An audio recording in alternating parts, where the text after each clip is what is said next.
Apple কোম্পানির founder Steve jobs, যিনি একজন ব্রিলিয়ান্ট লিডার, যাকে নিয়ে হাজার হাজার মোটিভেশনাল ভিডিওতে পুরো ইউটিউব ভরে আছে। হয়তো তুমি ওরকম অনেক ভিডিও দেখেছো, তবে আজকের এই ভিডিওটা একটু অন্যরকম হতে চলছে। আচ্ছা, যদি এরকম হয় যে স্টিভ জবস তার 50 বছরের জীবনে যা যা শিখেছেন তা যদি আমি তোমাকে মাত্র 15 মিনিটে শিখিয়ে দিই, তাহলে বিষয়টা কেমন হবে? উত্তরে হয়তো বলবে, হ্যাঁ ভালোই তো। আসলে আজ সেটাই হতে চলছে। 2005 সালে স্ট্যানফোর্ড ইউনিভার্সিটিতে স্টিভ জবস একটি স্পিচ দিয়েছিলেন, আর এতে তিনি তার জীবনের সবচেয়ে বড় লার্নিংকে মাত্র 15 মিনিটে বলেছিলেন, আর সেটা 3টি গল্পের মধ্য দিয়ে। এখন যদি আমি তোমাদেরকে জিজ্ঞেস করি যে স্টিভ জবসের সেই স্ট্যানফোর্ড কমিটমেন্ট স্পিচটা তুমি কি শুনেছিলে, কয়েকজন বাদে বেশিরভাগ মানুষ হয়তো বলবে যে না, আমি শুনিনি। আর এই না শোনার একটা বিশেষ কারণ হতে পারে সেই স্পিচটা ইংলিশে ছিল। বড় বড় মোটিভেশনাল স্পিকাররা এই স্পিচটাকে হাইলি রেকমেন্ড করেছেন সবার জন্য। জীবনে একবার হলেও যে স্পিচটা প্রতিটি মানুষের শোনা উচিত। বাট শুধু ল্যাঙ্গুয়েজ ব্যারিয়ারের জন্য ওয়ার্ল্ডের সবচেয়ে সেরা স্পিচটা, পৃথিবীর সেরা অনুপ্রেরণামূলক বক্তব্যটা তুমি শুনতে পারবে না, তা তো হতে পারে না।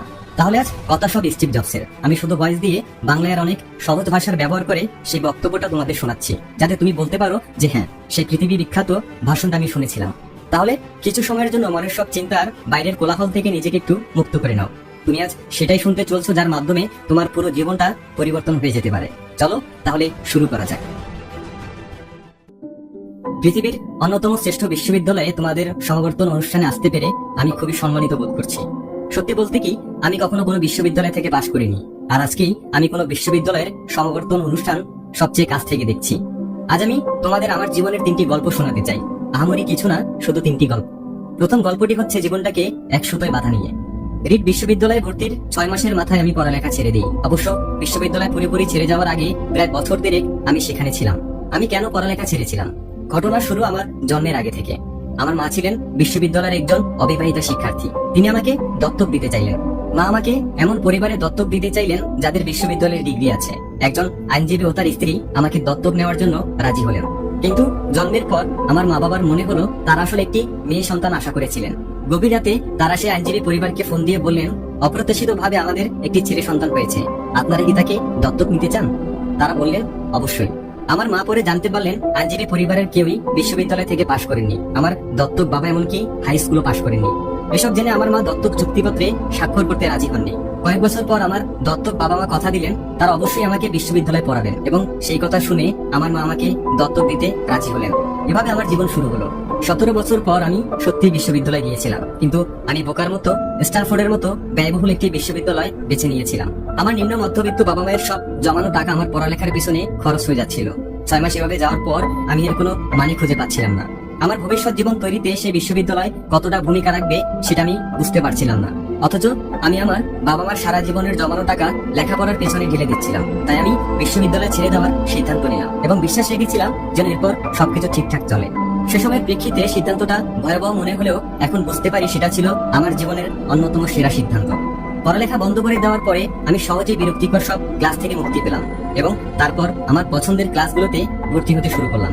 তখনকার সব ঘটনাই খুব রোমান্টিক ছিল না। আমার নিজের কোনো থাকার জায়গা ছিল না, তাই আমি আমার বন্ধুদের রুমের মেঝেতে ঘুমাতাম। ব্যবহৃত কোকের বোতল ফেরত দিয়ে আমি 5 সেন্ট করে পেতাম এবং তা দিয়ে খাবার কিনে খেতাম। সপ্তাহে অন্তত একবার ভালো খেতে প্রতি রবিবার রাতে 7 মাইল হেঁটে শহরের অপর প্রান্তে হরে কৃষ্ণ মন্দিরে যেতাম। আমার ভীষণ ভালো লাগতো। আমার কৌতূহল আর ইনটিউশনের কারণে আমি বেপরোয়া যা কিছুই করেছি, পরবর্তীতে তার বেশিরভাগই আমার কাছে মূল্যবান হিসেবে প্রতিমান হয়েছে। তোমাদের একটা উদাহরণ নেই। রিড কলেজে সেই সময় সম্ভবত দেশের সেরা ক্যালিগ্রাফি কোর্স হতো। ক্যাম্পাসে সব পোস্টার আর লেভেল আঁকা হতো হাতে করা ক্যালিগ্রাফি দিয়ে। যেহেতু আমি আর বিশ্ববিদ্যালয়ের ছাত্র ছিলাম না, তাই সহজেই ক্যালিগ্রাফি শেখার নতুন একটা কোর্সে ভর্তি হয়ে গেলাম। আমি সেরিফ ও স্যান্স সেরিফ টাইপসেস শিখলাম, বিভিন্ন ফন্টের স্পেস কমানো বাড়ানো সহ চমৎকার টাইপোগ্রাফি তৈরির কৌশল শিখলাম। ব্যাপারটা ছিল দারুণ, ঐতিহাসিক, বিজ্ঞানের বাইরে একটা আর্ট, যা আমাকে ভীষণ আকৃষ্ট করেছিল। এই ক্যালিগ্রাফি জিনিসটা যে আমার জীবনে কাজে আসবে সেটা আমি কখনো ভাবিনি। কিন্তু 10 বছর পর আমরা যখন প্রথম ম্যাকিনটস কম্পিউটার ডিজাইন করি, তখন সেই জ্ঞানের পুরোটাই আমার কাজে লেগেছিল। ম্যাক কম্পিউটারে আমরা সেই ডিজাইনটাই ব্যবহার করি। এটি ছিল সুন্দর টাইপোগ্রাফি সমৃদ্ধ প্রথম কম্পিউটার। আমি যদি সেই ক্যালিগ্রাফি কোর্সে ভর্তি না হতাম, তবে ম্যাক কম্পিউটারে নানান টাইপফেস আর আনুপাতিক দূরত্বের ফন্ট থাকতো না। আর যেহেতু উইন্ডোজ ম্যাকের কাজই নকল করেছে, তাই বলা যায় কোনো পার্সোনাল কম্পিউটারেই এই ধরনের ফন্ট থাকতো না। বিশ্ববিদ্যালয়ে না ছাড়লে আমি কখনোই ক্যালিগ্রাফি কোর্সে ভর্তি হতাম না। ফলে পার্সোনাল কোনো কম্পিউটারই হয়তো কখনো এত সুন্দর ফন্ট থাকতো না। অবশ্য বিশ্ববিদ্যালয়ে থাকাকালীন সময়ে সেসব বিচ্ছিন্ন ঘটনাগুলোর এমন যোগসূত্র তৈরি করা সম্ভব ছিল না। কিন্তু 10 বছর পরে পেছনে ফিরে তাকালে তার সবকিছুই পরিষ্কার বুঝতে পারি।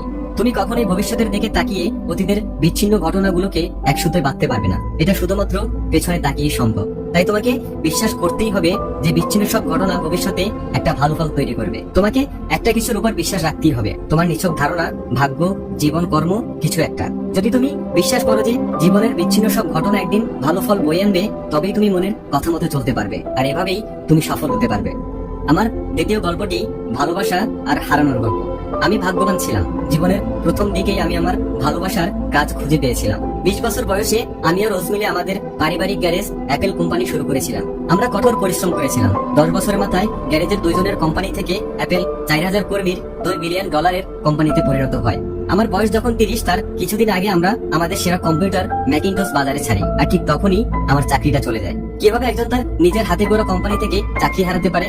অ্যাপেল যখন বেড়ে উঠেছে তখন আমরা বেশ মেধাবী একজনকে নিয়োগ দিয়েছিলাম। ভাবলাম সে আমাদের সাথে ভালোভাবে কোম্পানিটা এগিয়ে নিবে। প্রথম বছর সবকিছু ভালোভাবেই গেল, কিন্তু ধীরে ধীরে ভবিষ্যৎ পরিকল্পনা নিয়ে তার সাথে আমার চিন্তা ভাবনার অমিল দেখা দিতে লাগলো। আমাদের প্রতিষ্ঠানের পরিচালনা বিভাগও তার পক্ষ নিল। অতএব 30 বছর বয়সে আমি আমার কোম্পানি থেকে আউট হয়ে গেলাম, বেশ প্রকাশ্যে আউট হয়ে গেলাম। আমার তারুণ্যের সব স্বপ্ন এক নিমেষে হাতছাড়া হয়ে গেল। আমি একদম ভেঙে পড়লাম। পরের কয়েক মাস বুঝতে পারছিলাম না যে আমি কি করব। আমার মনে হচ্ছিল আমি আগের প্রজন্মের উদ্যোক্তাদের মনোবল ভেঙে দিয়েছি। আমার হাতে যে দায়িত্ব দেওয়া হয়েছিল তা আমি পালন করতে পারিনি। আমি ডেভিড প্যাকার্ড এবং বব নাইসের সাথে দেখা করে আন্তরিকভাবে ক্ষমা চাইলাম। আমার ব্যর্থতার গল্প চারিদিকে ছড়িয়ে পড়লো। আমি ভ্যালি ছেড়ে পালিয়ে যাওয়ার কথাও ভাবলাম, কিন্তু ধীরে ধীরে আমি একটা বিষয় অনুভব করতে লাগলাম। সবকিছুর পরেও আমি আমার আগের সব কাজ ভালোবাসতাম। অ্যাপেলের ঘটনাগুলি সেই সত্যকে এতটুকু বদলাতে পারেনি। আমাকে প্রত্যাখ্যান করা হয়েছে, কিন্তু তারপরেও কাজের প্রতি আমার ভালোবাসা কমেনি। তাই আমি আবার নতুন করে শুরু করার সিদ্ধান্ত নিলাম। তখন বিষয়টা বুঝতে পারিনি, কিন্তু পরে আবিষ্কার করলাম অ্যাপেল থেকে চাকরিচ্যুত হওয়াটা ছিল আমার জীবনের সবচেয়ে ভালো ঘটনা। সফল হওয়ার সব ভার থেকে মুক্ত হয়ে আমি আবার নতুন করে শুরু করলাম নিশ্চয়তাবিহীন নতুন জীবন। এর ফলে আমি আমার জীবনের অন্যতম সৃজনশীল সময়ে যাত্রা করার সুযোগ পেলাম।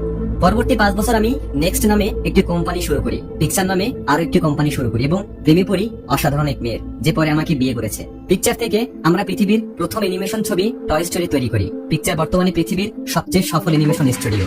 এরপর ঘটে কিছু চমকপ্রদ ঘটনা। অ্যাপেল নেক্সটকে কিনে নেয় এবং আমি অ্যাপলে ফিরে আসি।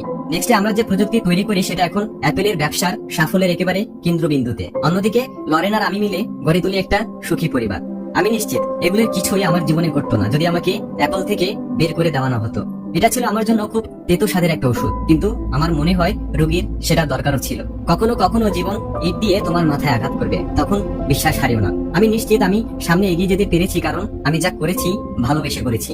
তোমাকে অবশ্যই তোমার ভালোবাসার কাজটি খুঁজে পেতে হবে, ঠিক যেমন তুমি তোমার ভালোবাসার মানুষকে খুঁজে বেড়াও। তোমার কাজ নিয়ে তুমি তখনই খুশি হবে যখন তুমি তোমার পছন্দের কাজ করবে। তোমার জীবনের বড় একটা অংশ জুড়ে থাকবে তোমার কাজ।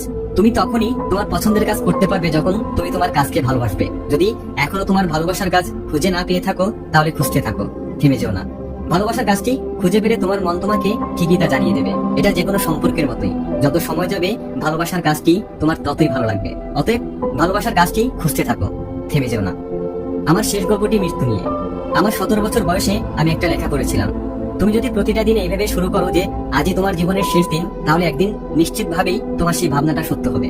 সেই কথাটা আমার মনে গভীর প্রভাব ফেলেছে। সেই থেকে গত 33 বছর আমি প্রতিদিন সকালে আয়নার সামনে দাঁড়িয়ে নিজেকে জিজ্ঞাসা করেছি, আজ যদি আমার জীবনের শেষ দিন হতো তাহলে আমি কি তাই করতাম যা আমি আজ করতে যাচ্ছি?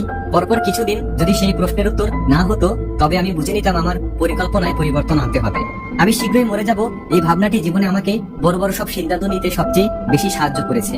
কারণ সবকিছু, সকল আশা, প্রত্যাশা, গর্ব, ব্যর্থতার ভয় বা লজ্জা সবকিছু মৃত্যুর মুখে ম্লান হয়ে যায়। টিকে থাকে শুধুমাত্র সত্যিকারের গুরুত্বপূর্ণ জিনিসগুলো। আমি জানি কোনো কিছু হারানোর ভয় মন থেকে দূর করার সবচেয়ে ভালো উপায় হচ্ছে এটা মনে করা যে তুমি একদিন মরে যাবে। তুমি আসলে সবকিছু হারিয়েই বসে আছো, তাই তোমার মন যা চায় তা না করার কোনো কারণই থাকতে পারে না। প্রায় বছরখানেক আগে আমার ক্যান্সার ধরা পড়ে। একদিন সকাল 7:30টায় আমার একটা স্ক্যান পায়, তাতে স্পষ্টভাবে আমার প্যানিক্রিয়াসে একটা টিউমার দেখা যায়। আমি তখনও জানতাম না প্যানিক্রিয়াস জিনিসটাই বাকি। ডাক্তাররা আমাকে বলে দিলেন যে এটা এমন একটা ক্যান্সার যার কোনো চিকিৎসা নেই এবং আমি আর বড় জোর 3 থেকে 6 মাস বাঁচবো। তারা আমাকে বাসায় ফিরে গিয়ে সবকিছু গুছিয়ে ফেলতে বললেন। সোজা কথায় ডাক্তাররা আমাকে মৃত্যুর জন্য প্রস্তুত হতে বললেন। এর মানে হচ্ছে তুমি তোমার সন্তানদের আগামী 10 বছরে যা যা বলবে বলে ঠিক করেছো তা আগামী কয়েক মাসের মধ্যেই বলে ফেলতে হবে। এর মানে হচ্ছে সবকিছু গোছগাছ করে রাখো যাতে তোমার পরিবারের জন্য ব্যাপারটি যথাসম্ভব কম বেদনাদায়ক হয়। এর মানে হচ্ছে সবার থেকে বিদায় নিয়ে নেওয়া। সেদিন সারাটা দিন আমার ডায়াগনোসিস হলো, সন্ধ্যায় আমার একটা বায়োপসি হলো। তারা আমার গলার ভিতর দিয়ে একটা এন্ডোস্কোপ নামিয়ে দিল। সেটা আমার পেটের ভিতর দিয়ে ইন্টেস্টাইনের ভিতর দিয়ে গিয়ে প্যানিক্রাসের সুই ঢুকিয়ে সেই টিউমার থেকে কিছু কোষ নিয়ে এলো। আমি অজ্ঞান হয়েছিলাম, তাই আমি কিছুই দেখিনি। কিন্তু আমার স্ত্রী পরে আমাকে বলেছিল ডাক্তাররা এন্ডোস্কোপি থেকে পাওয়া কোষগুলি মাইক্রোস্কোপে পরীক্ষা করার পর কান্না শুরু করেছিল, কারণ যে ধরনের প্যানিক্রিয়াটিক ক্যান্সার হয়েছিল সেটা আসলে সার্জারির মাধ্যমে চিকিৎসা সম্ভব। এরপর আমার সার্জারি হলো এবং এখন আমি ভালো আছি। এটাই আমার মৃত্যুর সবচেয়ে কাছাকাছি যাওয়া। আমি আশা করি আরো কয়েক দশকের জন্য আমাকে যেন মৃত্যুর কাছাকাছি আর যেতে না হয়। মৃত্যু আগে আমার কাছে শুধুই ভাবনার পর্যায়ে ছিল, কিন্তু ভয়াবহ সেই অভিজ্ঞতার পর এখন মৃত্যু সম্পর্কে আগের চেয়ে অনেকটা নিশ্চিত ভাবেই কিছু কথা তোমাদের জানাতে পারি। আসলে কেউই মরে যেতে চায় না, এমনকি যারা স্বর্গে যেতে চান তারাও সেখানে যাওয়ার জন্য মরতে চান না। কিন্তু তারপরে মৃত্যুই আমাদের সবার চূড়ান্ত গন্তব্য। মৃত্যু থেকে কেউই পালাতে পারেনি এবং সেটাই হওয়া উচিত, কারণ মৃত্যুই সম্ভবত জীবনের সবচেয়ে বড় আবিষ্কার। এটা জীবনটাকে বদলে দেওয়ার এজেন্ট। মৃত্যু পুরনোকে ধুয়ে মুছে নতুনের জন্য জায়গা করে দেয়, আর এই মুহূর্তে তোমরাই সেই নতুন। কিন্তু ধীরে ধীরে বয়স বাড়ার সাথে সাথে তোমরাও ধুয়ে মুছে যাবে, সেদিন খুব দূরে নয়। এতটা নাটকীয়ভাবে বলার জন্য দুঃখিত, কিন্তু এটাই পরম সত্য। তোমাদের সময় সীমিত, তাই অন্য কারো জীবনযাপন করে সময় নষ্ট করো না। অন্যের চিন্তা ভাবনার ফলে যে বিশ্বাস জন্ম নেয়, সে বিশ্বাসের ফাঁদে পড়ে নিজের জীবনটা চালিও না। অন্যের মতামতের কোলাহলে নিজের মনের কথাগুলোকে চাপা দিও না। সবচেয়ে বড় কথা, সাহসী হও, যেন নিজের মনের কথা মতো চলতে পারো। শুধুমাত্র তোমার মনই জানে তুমি আসলে কি হতে চাও, বাকি আর সবই মন। আমি যখন তরুণ ছিলাম তখন একটা পত্রিকা বের হতো যার নাম ছিল দ্য হোল আর্থ ক্যাটালগ। পত্রিকাটি আমাদের প্রজন্মের কাছে পবিত্র গ্রন্থের মতো ছিল। সেটা বের করেছিলেন স্টুয়ার্ট ব্র্যান্ড নামে একজন ভদ্রলোক, যিনি মেনো পার্কের কাছে থাকতেন। তিনি তার কাব্যময়তা দিয়ে পত্রিকাটি জীবন্ত করে তুলেছিলেন। এটা ছিল 60-এর দশকের শেষ দিকের কথা। কম্পিউটার এবং ডেস্কটপ পাবলিশিং তখনও শুরু হয়নি, তাই পত্রিকাটি টাইপরাইটার, কাঁচি, পোলারয়েড ক্যামেরা এসব দিয়ে তৈরি হয়েছিল। পত্রিকাটি ছিল কাগজের মোড়কে বাঁধা গুগলের মতো। আদর্শগত বহু তথ্য, চমৎকার ধারণের সমৃদ্ধ পত্রিকাটি গুগলের 35 বছর আগে প্রকাশিত হয়েছিল। স্টুয়ার্ট তার দলবল নিয়ে দ্য হোল আর্থ ক্যাটালগের অনেকগুলি সংখ্যা বের করেছিলেন। পত্রিকাটি প্রকাশনা শেষ হয় একটা সমাপ্তির সংখ্যা দিয়ে। এটা ছিল 70-এর দশকের মাঝামাঝি সময়ের কথা। আমার তখন তোমাদের মতো বয়স। পত্রিকাটির সমাপ্তির সংখ্যায় পেছনের মোড়কে ভোরের গ্রামের পথের একটা ছবি ছিল। তোমাদের মধ্যে যারা অ্যাডভেঞ্চার প্রিয় তারা হয়তো তেমন গ্রামের পথে বেড়াতে যেতে পারো। ছবিটার নিচে লেখা ছিল ক্ষুধার্ত থেকো, বোকা থেকো। বিদায়ের সময় এটাই ছিল তাদের শেষ মেসেজ, ক্ষুধার্ত থেকো, বোকা থেকো। আমি আমার জন্য আজীবন এটাই প্রার্থনা করেছি, আর আজ গ্রাজুয়েশন শেষে তোমাদের নতুন জীবন শুরুর মুহূর্তে আমি সেই প্রার্থনাই তোমাদের জন্য করছি। ক্ষুধার্ত থেকো, বোকা থেকো। সবাইকে অনেক ধন্যবাদ।